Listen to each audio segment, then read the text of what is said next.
Herkese salam. Mən Cəbrabad rayonu Günəşli kəndi Əfrağa Həsənov adına 2 saylı tam orta məktəbin 7A sinif şagirdi Səmədli Jaləyəm. Mən məşhur İtalyan yazarı və jurnalisti Gianni Rodari'nin yazdığı Gelsomino Yalancılar Ölkəsində kitabını oxudum və çox bəyəndim.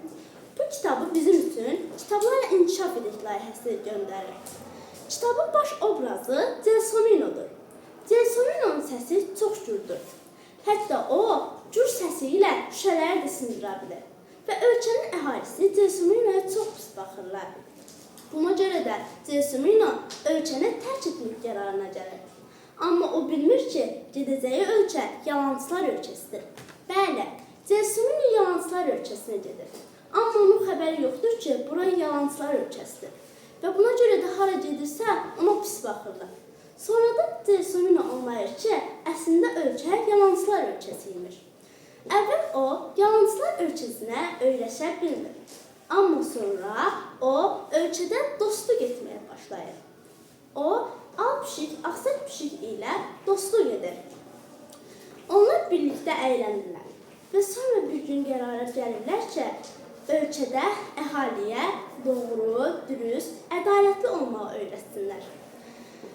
Al pişik, Axsaq pişik, Gelsomino və onlara sonradan qoşulan dostları əhaliyə doğru danışmağı, dürüst və ədalətli olmağı öyrətmək istəyirlər. Amma bilirlər ki, kral buna qarşı çıxacaq və kraldan xəbərsiz bunu etmək qərarına gəlirlər. Və onlar bu işi bacarırlar. Əhaliyə doğru danışmağı, dürüst olmağı, ədalətli olmağı öyrədirlər. Amma sonra kral bundan xəbər tutur və buna görə də çox qəzəblənir. Və burada da Gelsomino öz gür səsindən istifadə edərək kralı tələyə salır.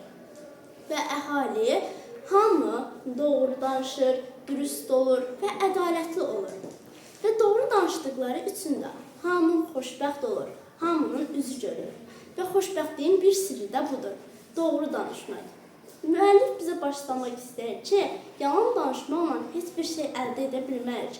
Amma doğru danışmaqla hər şey əldə edə bilərik. Doğru danışmaq bizə xoşbəxtlik gətirə bilər. Və mən ümid edirəm ki, siz bu kitabı oxuyub, doğru danışıb, xoşbəxt olacaqsınız. Kitabın yazıcısı Gianni Rodari uşaqlıqda səfil həyatı sürmüşdür. Və o, yalnız doğru danışmışdır. Buna görə də səfil həyatı sürməsinə baxmayaraq, o çox xoşbəxt olmuşdur. Sonralar Gianni Rodari bütün ömrünü kitab yazmağa həsr etmişdir. Və Gelsomino Yalancılar Ölkəsində kitabı onun ikinci uşaq roman kitabıdır. Kitabın yazıcısı 1970-ci ildə ilk mükafatını almışdır. Mən ümid edirəm ki, siz də bu kitabı oxuyub çox bəyənəcəksiniz və siz də mənim fikirlərimi çatacaqsınız. Kitab oxumaq hamı üçün çox yaxşıdır. Ümid edirəm ki, siz də mənim fikirlərimə çatarsınız. Sağ olun.